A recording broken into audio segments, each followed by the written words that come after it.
Juan 16. Hoy vamos a iniciar el capítulo 16 del Evangelio de Juan. Vamos a estar leyendo del versículo 1 al versículo 15 y el tema que vamos a tener para este domingo a manera de pregunta será: ¿anhelamos la venida del Espíritu Santo? ¿Realmente anhelamos la venida del Espíritu Santo? Es lo que vamos a tener como tema en este día. Entonces vamos a Juan capítulo 16, abramos nuestras Biblias. Ya hoy vamos a estar comenzando con este capítulo. Estamos ya capítulo 16, después viene el capítulo 17, la oración que Jesús eleva por sus discípulos, y ya después la narración que viene en la entrega del Señor, la crucifixión del Señor. Y estaremos ya concluyendo este Evangelio de Juan. Juan capítulo 16, vamos al versículo 1 para dar lectura a estas palabras de Jesús. El contexto, recuerden, Jesús ha estado hablando con sus discípulos. Les ha estado expresando les ha estado dando varias instrucciones, les ha estado advirtiendo de varias situaciones, y entonces el contexto, todavía Jesús continúa hablando con sus discípulos. Vamos a orar antes de dar lectura a este primer versículo y pedir que Dios pueda hablar a nuestros corazones. Señor, te damos gracias por la oportunidad que nos das de estar reunidos en tu nombre. Gracias por la oportunidad que nos das de estar reunidos en tu nombre, Señor. Y despierta, Señor, nuestro sentido a esta expresión. Gracias por la oportunidad que nos das de estar reunidos en tu nombre, porque en muchos lugares no tienen esta libertad para estar reunidos en tu nombre, y quizás en unos años tampoco nosotros tengamos la oportunidad para estar reunidos en tu nombre. Hoy es un privilegio.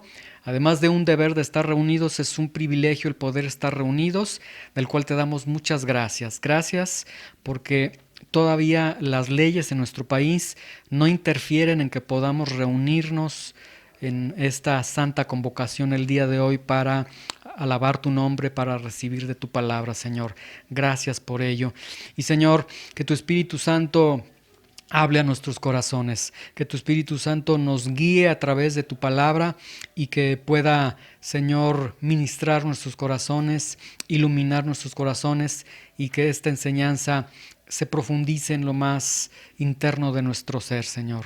En el nombre de Jesús, amén. Muy bien, vamos entonces a continuar con esta mención que tenemos aquí en Juan capítulo 16, versículo 1 al 15.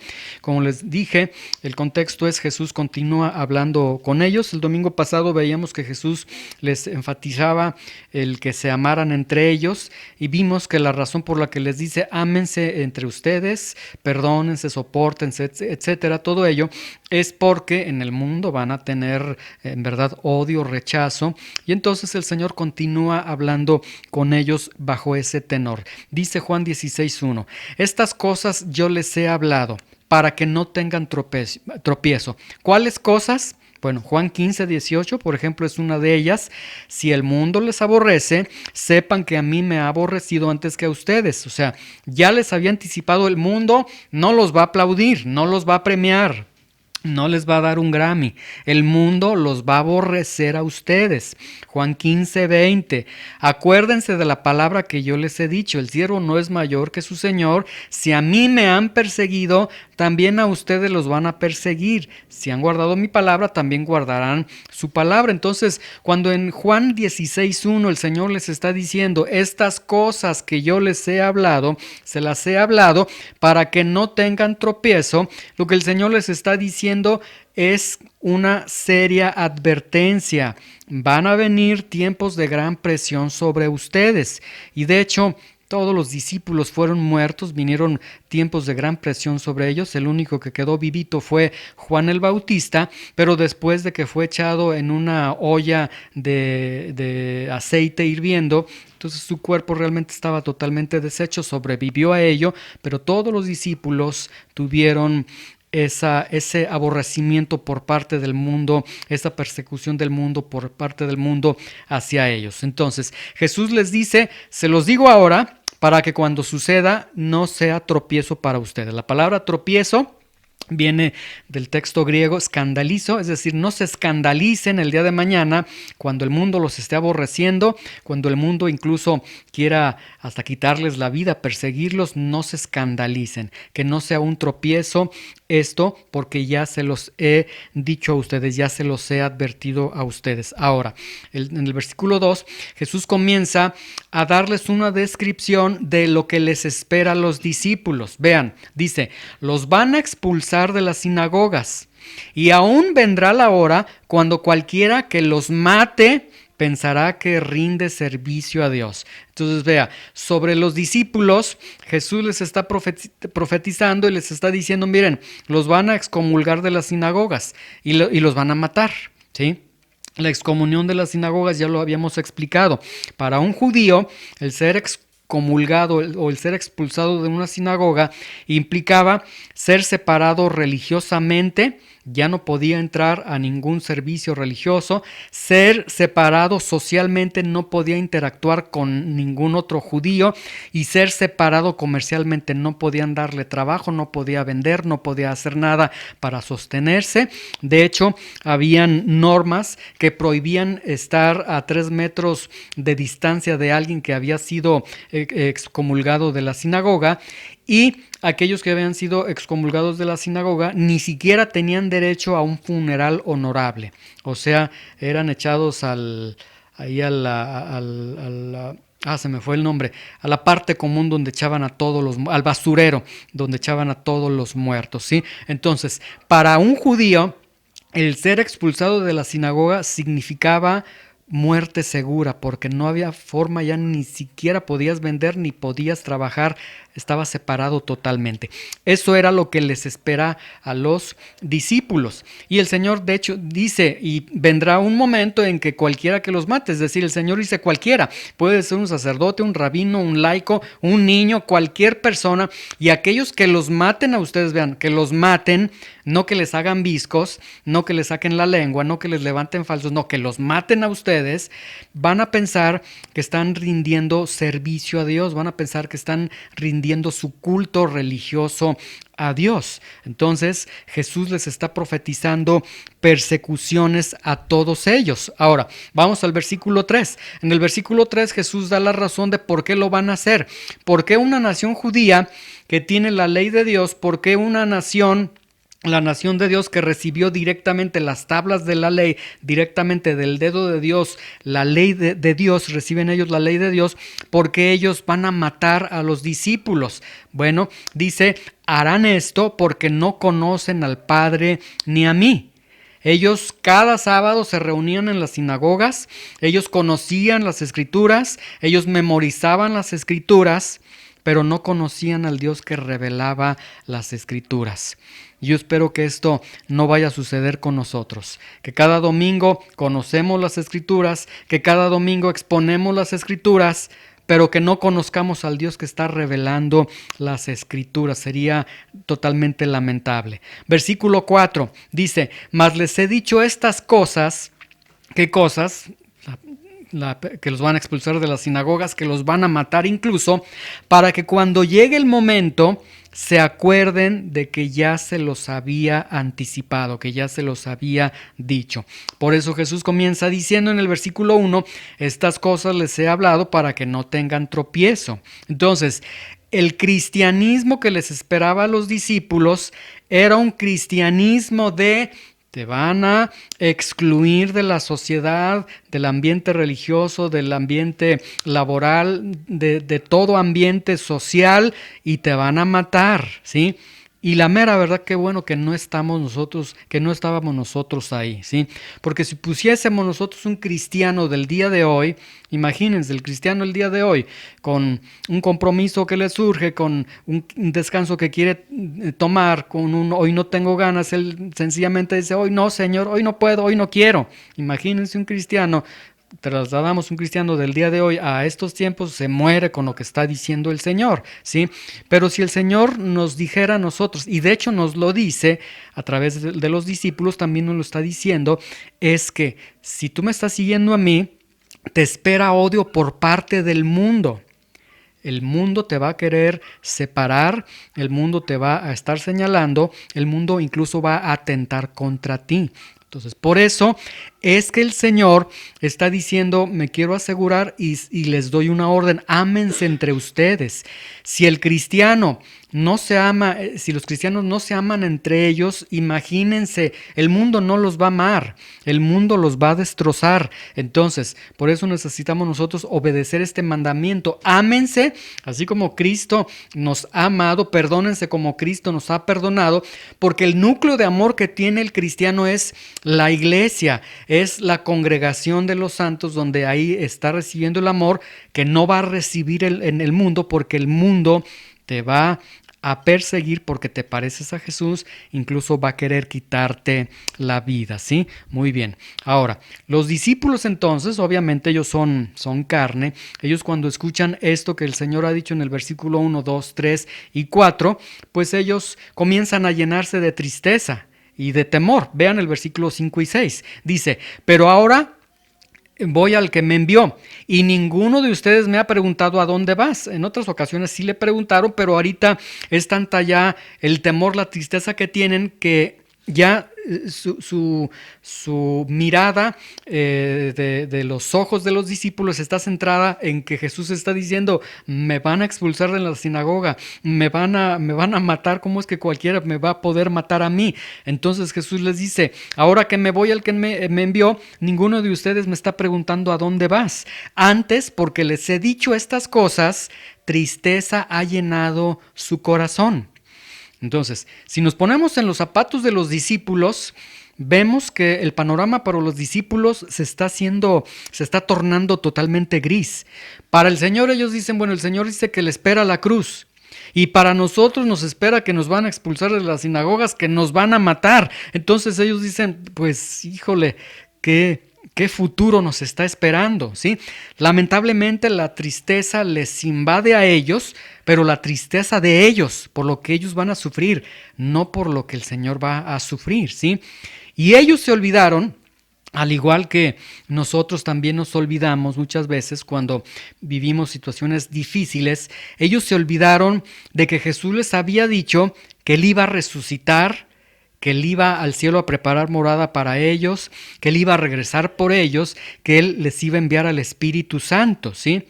Ellos están tomando entonces o están haciendo a un lado esas bendiciones y se están fijando solamente en la tristeza que los está llenando en ese momento. Nos van a matar, nos van a expulsar de la sinagoga, se está llenando su corazón totalmente de tristeza. Pero el Señor les dice en el versículo 7, por eso Jesús les dice, pero miren, en medio de esta tristeza yo les estoy hablando la verdad. Les conviene que yo me vaya. Quizás ellos... por lo que Jesús les está diciendo, podemos ver que ellos no quieren que se vaya el Señor, porque, Señor, es que si tú estás con nosotros, tú nos defiendes, tú nos cuidas, pero ¿cómo es posible si tú te vas?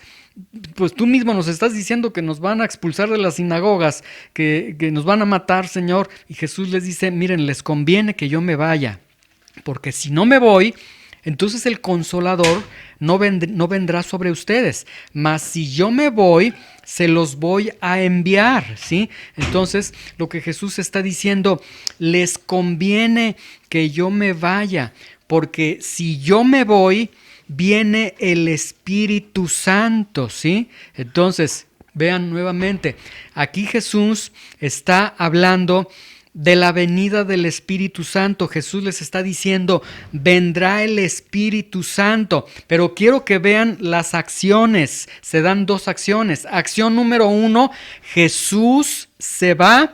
Acción número 2, viene el Espíritu Santo, ¿sí? Ahora, recuerden, es que aquí es este punto, muchas veces lo perdemos y a veces nos volvemos muy románticos con la venida del Espíritu Santo y se tienen tantas malas interpretaciones con la venida del Espíritu Santo que no es lo que la palabra de Dios está presentando. Quiero que vean, Jesús vino a anunciar el pecado, anunciar el perdón de los pecados, anunciar el camino a Dios, etcétera, ¿sí?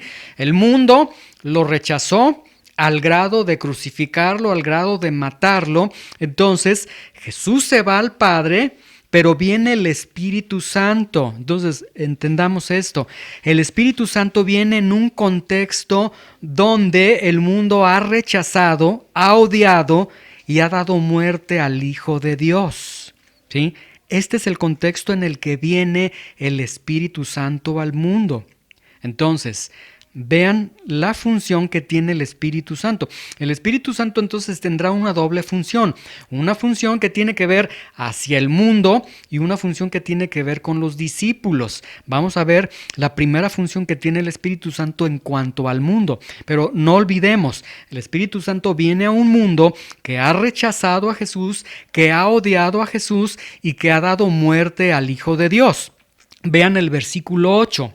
Y cuando Él venga, es decir, cuando venga el Espíritu Santo, Él convencerá al mundo de pecado, de justicia y de juicio. Esta es la obra del Espíritu Santo en la venida que tiene al mundo una vez que Jesús va al Padre. El Señor viene, el Espíritu Santo viene a convencer al mundo de pecado, de justicia y de juicio.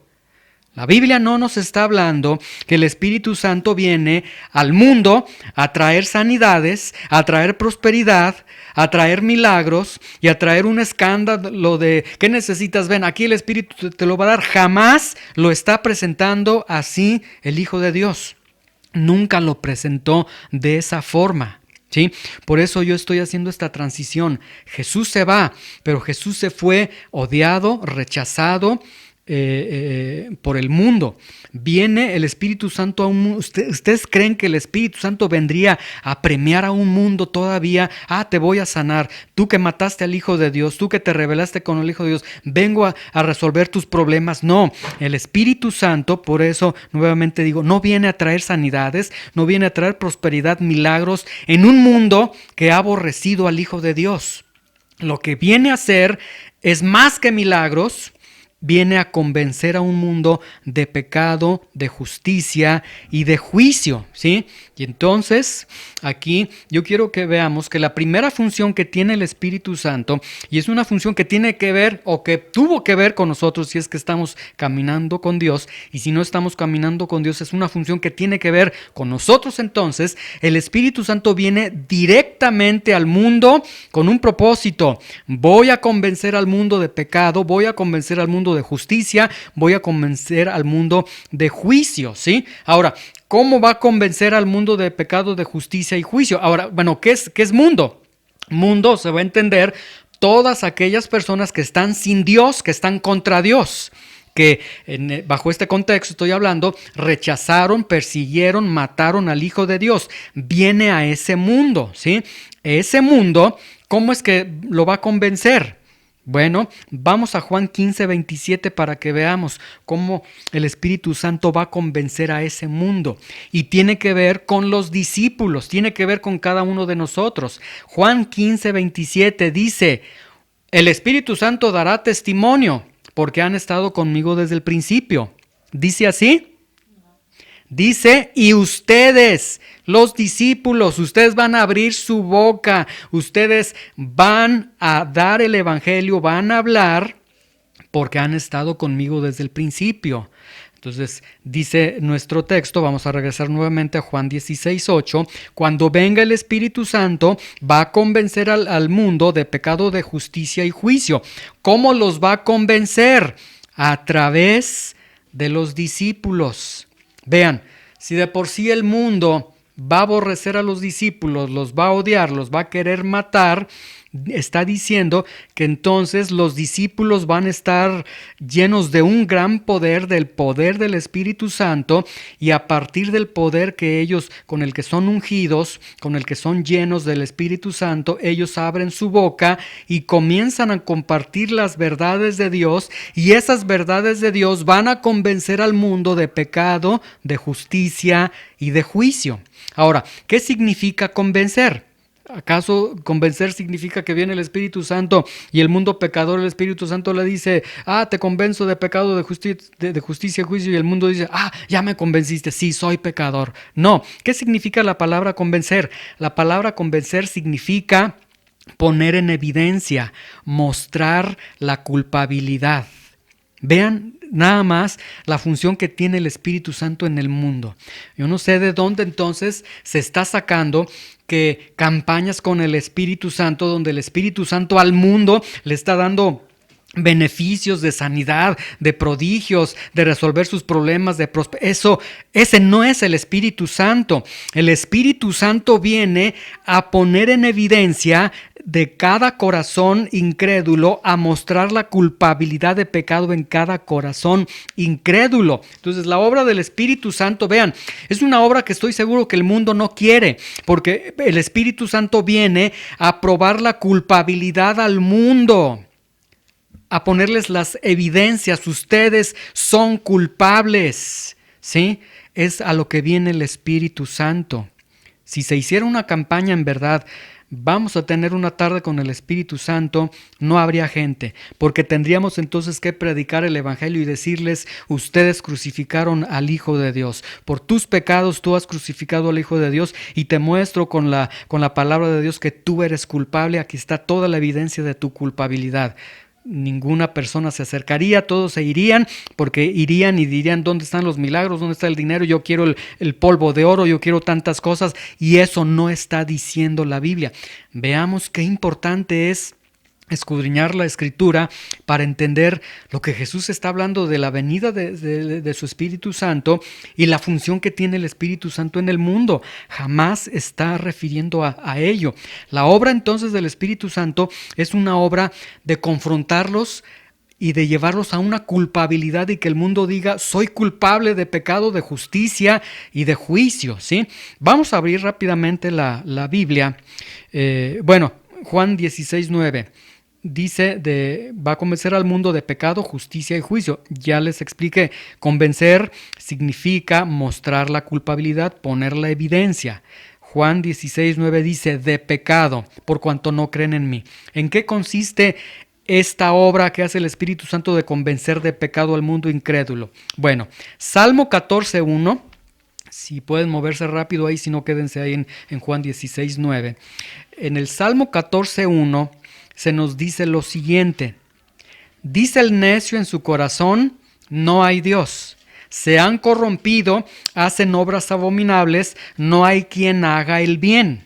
Nuevamente se los leo, Salmo 14:1. Dice el necio en su corazón, vean, el necio, y aquí la palabra necio se utiliza un término que no tiene que ver con una falta de capacidad intelectual, sino con perversidad de su corazón.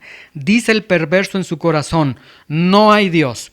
Primero, el perverso en su corazón se quiere asegurar de que no hay Dios. Una vez que se asegura de que no hay Dios, se han corrompido, hacen obras abominables, no hay quien haga el bien. Entonces vemos que, de acuerdo al Salmo 14:1, el pecado tiene su raíz en la incredulidad, ¿sí? Para que nosotros pequemos, necesitamos dejar de creer en Dios. Porque yo no creo que Dios exista, no creo que Dios demande que yo viva una vida santa, etcétera. Y entonces hay un pecado que se llama pecado de incredulidad, y entonces a partir de la incredulidad vienen todos los pecados. El pecado entonces tiene su raíz en la incredulidad, ¿sí? Muy bien. Entonces dice, regresemos nuevamente a Juan 16:9. Dice que el Espíritu Santo entonces va a convencer al mundo de pecado, justicia y juicio. Dice el versículo 9, de pecado, los va a convencer de pecado por cuanto no creen en mí, ¿sí?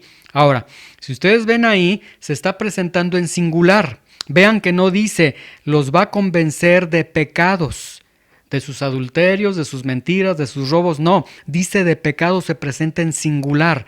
Va a convencer de pecado por cuanto no creen en mí, ¿sí? Muy bien, ya explicamos, el pecado tiene su raíz en la incredulidad. Vamos a Juan 3:18, estamos ahí en el mismo libro. Vamos a Juan 3:18 para comprender este pecado por cuanto no creen en mí. Dice Juan 3:18, el que en él cree no es condenado, pero el que no cree ya ha sido condenado porque no ha creído en el nombre del unigénito Hijo de Dios, ¿sí? Y entonces se está presentando aquí en Juan 3:18 el pecado de no creer en el Hijo de Dios como el pecado como la reina de los pecados. No sé si me estoy dando a entender. Como el pecado de pecados. El pecado mayor es que no han creído en el unigénito Hijo de Dios, ¿sí? Y Juan 16:9 nos dice que el Espíritu Santo va a convencer de pecado por cuanto no creen en mí. Nuevamente, pecado en singular, y dice porque no están creyendo en mí. Entonces, el Espíritu Santo va a probar al mundo su culpabilidad por el pecado de que no han creído en el Hijo de Dios. Y cuando el Espíritu Santo les acredita, les muestra, les pone la evidencia de que no han creído en el Hijo de Dios, no significa que sus otros pecados son puestos de lado, sino que al no creer en el Hijo de Dios, todos sus pecados se intensifican, porque la raíz del pecado es la incredulidad, como lo habíamos explicado. Entonces, la obra del Espíritu Santo en este mundo pecador es que va a probar en la conciencia de cada pecador que al no creer en el Hijo de Dios son responsables del mayor crimen que pueden cometer delante de Dios, que es no creer en Jesús. Ahora, ¿por qué es tan grave no creer en Jesús? Juan 3:19.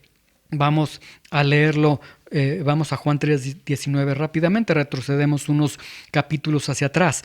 ¿Por qué es tan grave el no creer en el Hijo de Dios? Juan 3:19 dice, y esta es la condenación, que la luz vino al mundo y los hombres amaron más las tinieblas que la luz porque sus obras eran malas. ¿Por qué es tan grave no creer en el Hijo de Dios? Por muchas razones, dice Juan 3:19. Número 1, porque el mundo estaba bajo condenación. Número 2, porque a pesar de que estaba bajo condenación, vino el Salvador a este mundo, anunció el camino a Dios. Y aún anunciando el camino a Dios, los hombres amaron más su vida de pecado, sus pecados, que la luz que había venido a este mundo. Entonces, por eso es tan grave no creer en el Hijo de Dios, porque en el momento en el que no creemos en el Hijo de Dios, fortalecemos nuestro amor por nuestros pecados y nuestro rechazo por la luz. Por eso es tan grave no creer en el Hijo de Dios. Tan grave que el Espíritu Santo va a operar en el corazón de los incrédulos para hacerles ver, son culpables porque ustedes no creen en el Hijo de Dios, ¿sí? Vamos a regresar a Juan 16, ahora vamos al versículo 10, ¿sí? Ahora, recuerden, la Biblia, Jesús está diciendo que esta obra de culpabilidad del Espíritu Santo la hará en todo el mundo,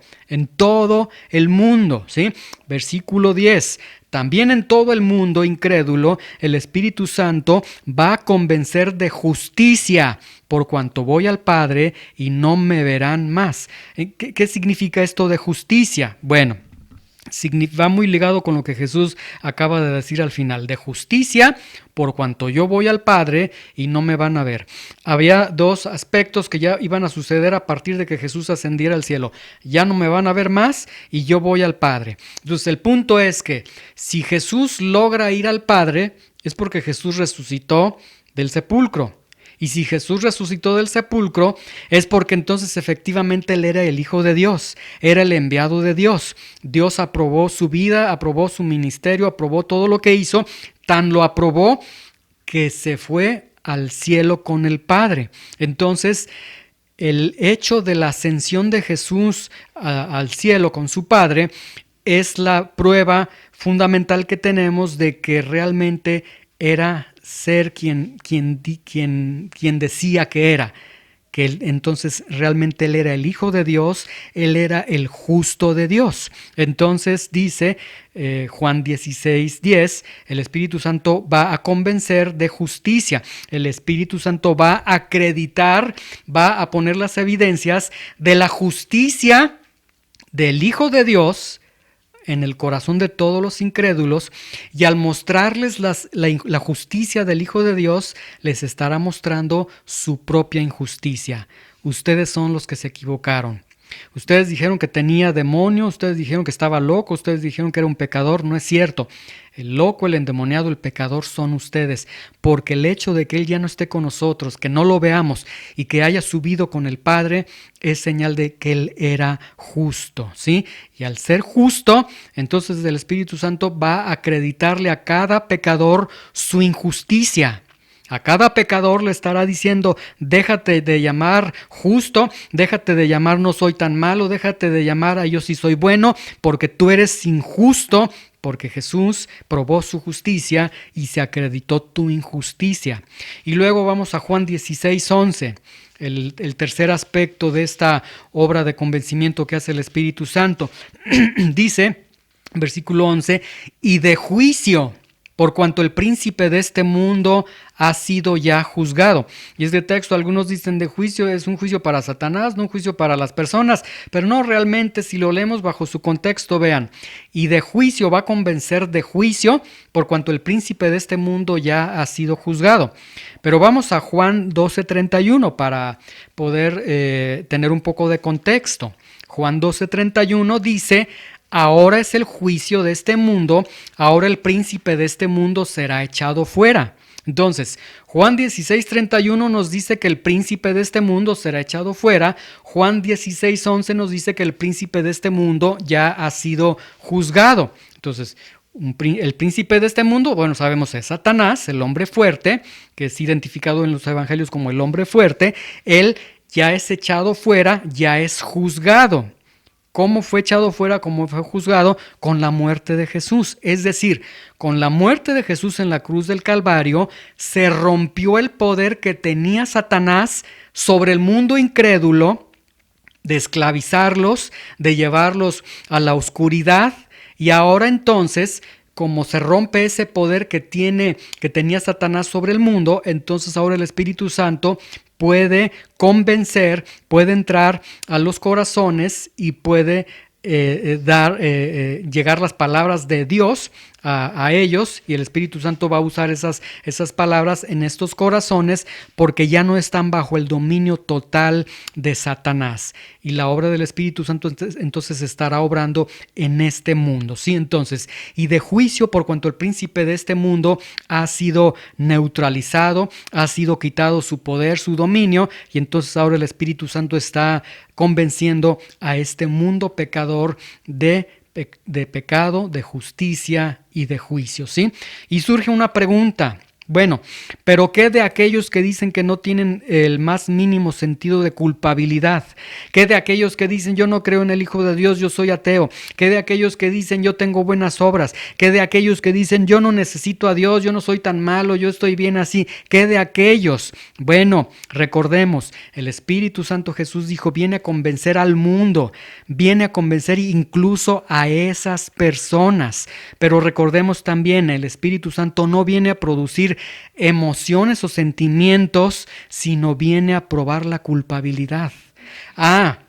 Lo que sucede es que con aquella persona que dice que yo soy tan bueno, que yo me merezco el cielo, es que yo no soy tan malo, es que yo tengo una religión, es que es que yo no necesito de Dios, esas personas tengan por seguro que su culpabilidad internamente ha sido probada por el Espíritu Santo para con ellos. Y tan ha sido probada que el día de mañana, cuando ellos se presenten delante de Dios y se abran los libros donde contiene todas las obras que ellos realizaron en esta tierra, ahí va a estar escrito: rechazaste al Señor, y el Espíritu Santo te convenció, te demostró que eras pecador, pero tú dijiste, no, yo soy ateo, pero tú dijiste, no, yo no soy tan malo, pero tú te escondiste en tus propios argumentos. Entonces, esto es algo que debería de dar miedo. Todo mundo es puesto en evidencia, ¿sí?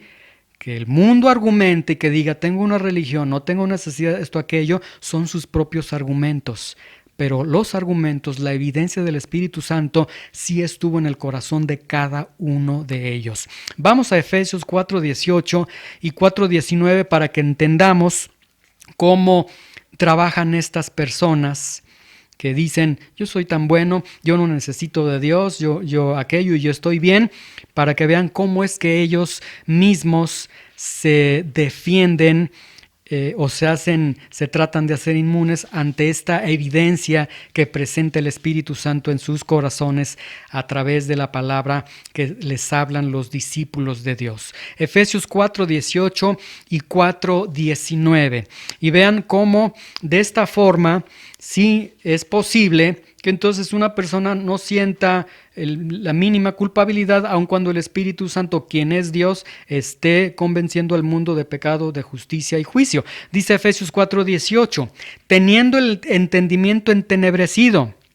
Pues es muy sencillo, porque ellos en su mente comienzan a oscurecerla. Hay cierta luz en sus vidas, en sus mentes, pero ellos comienzan a razonar. Es que Dios no existe, es que es que religiones hay muchas, empiezan con sus argumentos humanos, luego dice, ajenos de la vida de Dios por la ignorancia que en ellos hay, ¿sí? Hay una ignorancia de Dios, pero vean, esa ignorancia no es académica, es una ignorancia por la dureza de su corazón. Y aquí la palabra dureza de corazón nos está hablando de un término griego que refiere a cuando se forma un callo. Un callo se forma, es decir, se pierde la sensibilidad del dolor en alguna parte del cuerpo cuando se hace un callo, pero se hace porque se hizo una vez, se hizo otra vez, al punto que ya no sentimos dolor. Los guitarristas, por ejemplo, hacen callos en las puntas de sus dedos. Llega un momento en el que ya no les duele porque ya tienen callo. Entonces, teniendo el entendimiento entenebrecido, ajenos a la vida de Dios por la ignorancia que en ellos hay, por la dureza de su corazón, ¿sí? Es decir, ellos pecaron, se opusieron. El Espíritu Santo les mostraba, eres culpable, sí, pero Jesús no existió, sí, pero mi religión sí, pero... Y empezaron con estas situaciones al grado que su corazón se hizo un callo, había dureza de su corazón. Los cuales, después que perdieron toda sensibilidad, vean, ellos son responsables de haber perdido su sensibilidad, ¿sí? Esto no significa que el Espíritu Santo no es tan poderoso para convencer, porque convencer, ya explicamos, es mostrar, acreditar la culpabilidad. El Espíritu Santo les acredita la culpabilidad, pero ellos perdieron su sensibilidad, ya no sienten que se entregaron a la lascivia para cometer con avidez toda clase de impureza. Y entonces aquí vemos que cuando la obra del Espíritu Santo de convencimiento ya no esté operando en un corazón, ya todo se acabó. Y si en nuestros corazones llega un momento en el que nosotros ya no sentimos dolor por nuestros pecados y nosotros nos mantenemos en así soy yo, nadie me va a cambiar, y yo así soy, punto, nadie me va a cambiar, si llegamos a un punto así, posiblemente todo se acabe para nosotros, porque si nuestra conciencia no nos detiene, nada lo hará, porque en la conciencia es donde está trabajando el Espíritu Santo. Romanos 1:22 dice, profesando ser sabios, se hicieron necios. Entonces, en este sentido, es preferible que en medio de tus pecados, de tus rebeldías, de tus maldades, tengas un terror de decir, ay, estoy mal, es mejor que estés con ese terror porque es señal de que entonces el Espíritu Santo está evidenciando tu culpabilidad, a que llegue un momento en el que digas, no pasa nada, porque el día que digas, no pasa nada, no siento nada, posiblemente ese día ya se retiró el Espíritu Santo obrando ese convencimiento de pecado, de justicia y de juicio. Vamos ahora a Juan 16:12. Juan 16:12, dice Jesús, aún tengo muchas cosas que decirles a ustedes, pero ahora no las pueden sobrellevar, ¿sí? ¿Por qué ya no les dijo más? Sencillamente porque ya no podían entender más. ¿Quién se iba a encargar entonces ahora de traerles esas nuevas cosas que Jesús, tantas cosas que Jesús no les pudo decir a sus discípulos? ¿Quién sería? El Espíritu Santo, que les iba entonces a decir las cosas a ellas. Vean el versículo 13, dice, pero cuando venga el Espíritu de verdad, o sea, el Espíritu Santo dice, Él los va a guiar a toda la verdad, porque no hablará por su propia cuenta, sino que hablará todo lo que oyere y se los hará saber y les hará saber todas las cosas que han de venir. Vean, en el versículo 12 Jesús les dice, tengo muchas cosas que decirles. pero nada más alcanzo a decirles esto y que me van a crucificar, que voy a resucitar, pero tengo muchas cosas que decirles. Versículo 13, pero cuando venga el Espíritu Santo, vean, no dice, el Espíritu Santo de manera mística les va a decir las cosas, no dice, los va a guiar a toda la verdad. Juan 17:17 dice, tu palabra es verdad. Entonces, lo que está diciendo Jesús en Juan 16:3, escuchen con atención, lo que Jesús está diciendo en Juan 16:3 es esto: yo tengo muchas cosas que decirte, pero cuando venga el Espíritu Santo te va a guiar a la verdad. ¿Cuál es la verdad? La palabra de Dios. Entonces, cuando venga el Espíritu Santo te va a guiar a la palabra de Dios. Vean el versículo 14. Él me glorificará, es decir, Él, el Espíritu Santo, me glorificará, porque tomará de lo mío. ¿Qué es lo mío? Tomará de mis palabras, de estas palabras, que ahora tengo muchas cosas que decirles, ¿sí? Él tomará de lo mío y se los hará saber. ¿Por medio de qué? De la palabra de Dios. Él me glorificará porque tomará de lo mío y os lo hará saber. Ahí está. Muchas cosas tengo que decirles a ustedes, pero esas muchas cosas serán dichas a través de las palabras inspiradas que luego se convirtieron en el libro inspirado en la palabra de Dios. ¿Sí? Versículo 15. Todo lo que tiene el Padre, es decir, sus atributos, es mío. Yo también tengo los mismos atributos de Dios. Por eso yo les he dicho que va a tomar de lo mío y el Padre les hará saber incluso de sus atributos por medio de la palabra.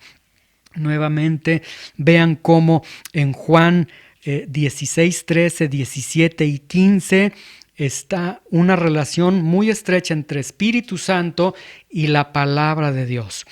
Yo no voy a estar con ustedes, pero el Espíritu Santo los va a guiar a la palabra de Dios. ¿Sí? En esa palabra de Dios yo les voy a decir tantas cosas que quiero decirles ahora, pero que no puedo decirles a ustedes. En esa palabra de Dios, lo que el Padre tiene es mío, lo que es mío del Padre, yo se los transmito también a ustedes, se los voy a transmitir a través de su palabra. Vean cómo Jesús los está enviando a la palabra de Dios. Y entonces vemos aquí que si no tomas la palabra de Dios, si no vas a la palabra de Dios, entonces, pues primer punto, si no vas a la palabra de Dios, si no tomas la palabra de Dios, quizás lo que tú necesites es la obra de convencimiento de pecado, de justicia y de juicio del Espíritu Santo en tu vida. Es decir, dicho en otros términos, no eres discípulo de Dios, no eres cristiano. Porque no es normal que un discípulo de Jesús, que alguien que es cristiano, con estas palabras que acaba de decir el Señor, no es normal que un cristiano no vaya a la palabra de Dios, porque el Espíritu Santo que viene al cristiano lo lleva a la palabra de Dios, las palabras que Jesús quiere comunicar las comunica a través de la palabra de Dios. Entonces no es normal que un cristiano no vaya a la palabra de Dios, que el Espíritu Santo no lo lleve a la palabra de Dios, que no estudie la palabra de Dios, porque es la palabra de Dios y solamente la palabra de Dios la que el Espíritu Santo, la que Dios usa para dirigir al creyente. Es solamente por medio de la palabra de Dios y solo por medio de la palabra de Dios que el Espíritu Santo comunica las verdades o comunica esa frase que Jesús dijo, cosas que Dios les hará saber. Es la palabra de Dios, ¿sí? Entonces, concluimos esta enseñanza con dos pensamientos.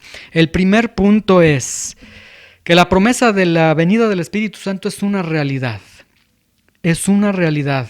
Lo quieras o no lo quieras. Lo estés sintiendo o no lo estés sintiendo, ¿sí? Me dirijo primeramente a los cristianos con estas preguntas. El Espíritu Santo ya vino, el Espíritu Santo ya hizo una obra que ha hecho en el mundo para convencer de pecado, de justicia y juicio. Y si tú eres cristiano, se entiende que el Espíritu Santo ya hizo esta obra y ya te apartó para su iglesia, ya te apartó para caminar con Él, y entonces la obra del Espíritu Santo en tu vida ya no es convencerte de pecado, justicia y juicio, sí, estarte redarguyendo de pecado y todo, pero ya te sacó de las tinieblas. Ahora la obra del Espíritu Santo, dice Jesús, que te va a guiar el Espíritu Santo a toda verdad, a la palabra de Dios, y que en la palabra de Dios Dios te va a estar transmitiendo sus verdades. Entonces, a ti que dices que eres cristiano, ¿estás siendo dirigido a la palabra de Dios? Pensemos en esta semana que transcurrió. ¿Esta semana el Espíritu Santo te dirigió a la palabra de Dios? ¿Sí? Y aquí miren, no quiero que hagamos a un lado, no, bueno, es que sí la leí porque quise leerla, no. Cada vez que tú vas a la Biblia, ten por seguro es el Espíritu Santo el que te está llevando, porque el mal mora en nosotros queremos llenarnos de otras cosas, es Dios quien te está llevando a la palabra de Dios. ¿Estás siendo dirigido a la palabra de Dios? Dios te ha dirigido lunes, martes, miércoles, jueves, viernes a las palabras de Jesús en esta semana, a la palabra de Dios. ¿Estás consciente de que te espera odio y rechazo por parte del mundo? ¿Estás consciente de que la obra del Espíritu Santo de convencer de pecado, justicia y juicio es por medio de la palabra que tú vas a estar compartiendo? ¿Sí? Entonces, pensemos estas tres interrogantes. Número 1, ¿estás siendo dirigido a la palabra de Dios? Si no estás siendo dirigido a la palabra de Dios, posiblemente, número 1, estás siendo rebelde al Espíritu Santo que te está llevando a la palabra de Dios, o posiblemente es que no está el Espíritu Santo en tu vida, ¿sí? Y dice el apóstol Pablo, una prueba de que alguien es cristiano es que el Espíritu Santo está en la vida de esa persona, ¿sí? Ahora, número 2, si el Espíritu Santo sí te está llevando a la palabra de Dios, o reconoces, sí es que sí he tenido esa necesidad de ir a la palabra de Dios, pero no la he leído, bueno, has pecado. Pídele perdón a Dios y que el Espíritu Santo te esté dirigiendo a la palabra de Dios, para que las palabras de Jesús sean lo que te gobierne. Como veíamos en la clase, Eva, ella tenía ese conflicto con lo que Dios había dicho. Para que se quite, es que yo soy así, es que yo pienso, es que no siento, es que no, quita todo tu ser, quita todo tu mundanalidad y que sea lo que Dios dice. ¿Sí? Y esto no estoy hablando de perfección, porque muchas veces cometemos pecado y el error que cometemos es que cuando hemos pecado, explotamos, nos enojamos, no agarramos la Biblia porque voy a ser un hipócrita si estoy leyendo la Biblia, voy a ser un hipócrita si estoy escuchando una prédica cristiana, voy a ser hipócrita si oro.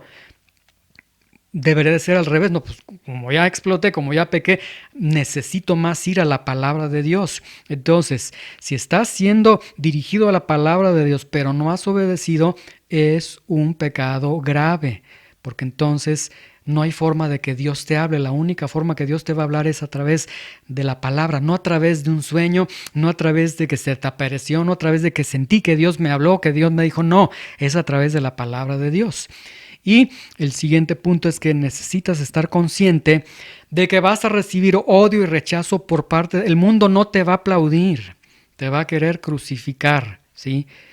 Y por ello entonces se robustece esta verdad de que necesitamos amarnos como cristianos, porque el refugio de amor será en el seno cristiano. Y siguiente punto, la obra del Espíritu Santo de convencer al mundo de pecado, de justicia y juicio, si bien es una obra interna en el corazón de cada persona, pero es una obra interna que se va a producir a partir de la palabra que nosotros estemos compartiendo a las personas. Y esto nos lleva entonces a la necesidad, como hemos visto desde el capítulo 13-14, dar los frutos, que son los frutos que Jesús dice que llevemos frutos, que se forme la imagen del Hijo en nosotros y que a través de nuestro testimonio y palabras también podamos compartir nosotros del Evangelio, ¿sí? Entonces necesitamos entender que también vamos a ser usados para llevar esa palabra que el Espíritu Santo va a estar usando, ¿sí? Cuando se comparte la palabra de Dios aquí, yo soy responsable solamente de compartir la palabra de Dios.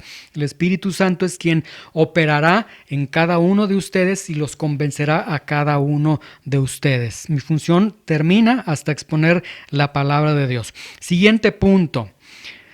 Si decimos que que la venida del Espíritu Santo ya es una realidad, el primer punto es, como ya dijimos, eres cristiano, ya vimos estas preguntas para afinar algunos puntos en nosotros, o bien el otro punto sería, tú necesitas que el Espíritu Santo pruebe tu culpabilidad, de que realmente no estás creyendo en Jesús, que no tienes nada de justicia propia en ti, y en cualquiera de los dos sentidos, la venida del Espíritu Santo es una realidad y está latente. Si eres cristiano, entonces el Espíritu Santo está obrando en tu vida para llevarte a la palabra de Dios.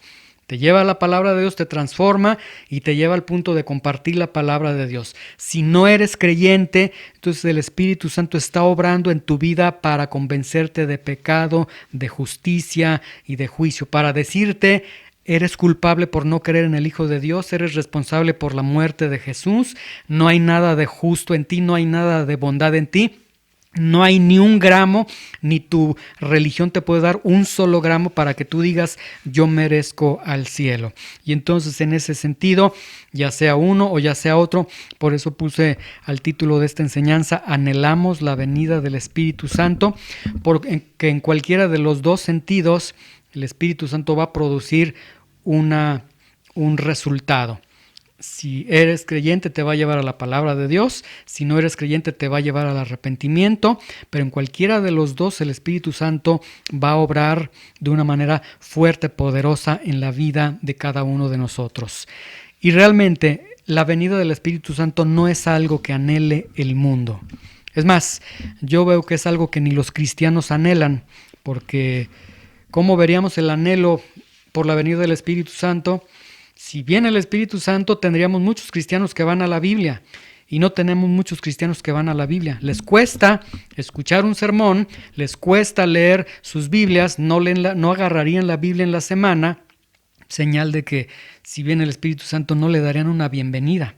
No nos engañemos en este punto. Yo creo que Jesús nos muestra la realidad del Espíritu Santo, y que en nosotros sea no una pregunta, sea una afirmación, que anhelemos la venida del Espíritu Santo, ya sea para que me lleve al arrepentimiento, o ya sea para que me lleve a su palabra y para que pueda hacer de mí un instrumento útil para que pueda convencer al mundo de pecado, de justicia y de juicio. Señor, te damos gracias por tu palabra, te damos gracias por esto que hemos aprendido en este momento, Señor. La venida del Espíritu Santo que Jesús prometió es una venida crucial, es una venida poderosa, pero no es una venida nada agradable, Señor. Quita de nuestras mentes esas imágenes tan pecaminosas de prodigios, de risas, de que la gente se cae, que tantas cosas que están fuera de lo que Jesús está enseñando. Cuando venga el Espíritu Santo, si tú eres cristiano, te va a llevar a la palabra de Dios.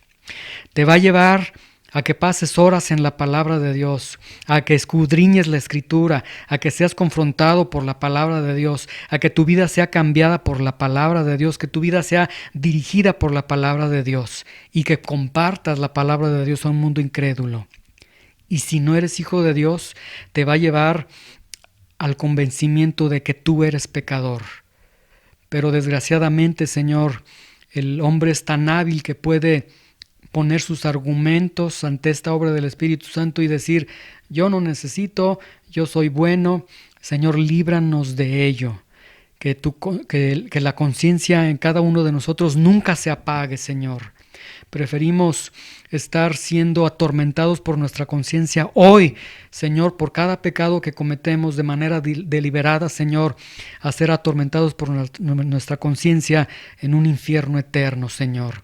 Porque si el día de hoy nuestra conciencia nos está acusando y nos está diciendo: estás mal, que podamos caer de rodillas ante ti y decir: sí, estoy mal en esto, pero es porque tu Espíritu Santo nos está mostrando la evidencia de que somos pecadores y que necesitamos al Salvador. Señor, ayúdanos en cualquiera de los dos sentidos. En verdad, sí anhelamos la venida de tu Espíritu Santo a nuestras vidas, Señor. Sea para que nos salves, sea para que nos lleves a tu palabra y que seamos testigos. Y tú sabes la condición que sea en cada uno de mis hermanos en esta mañana. Pero obra, Señor, y que esta promesa sea una realidad, no tan solo en los discípulos, porque fue una realidad en ellos, que sea una realidad en el corazón de cada uno de nosotros. En el nombre de Jesús. Amén.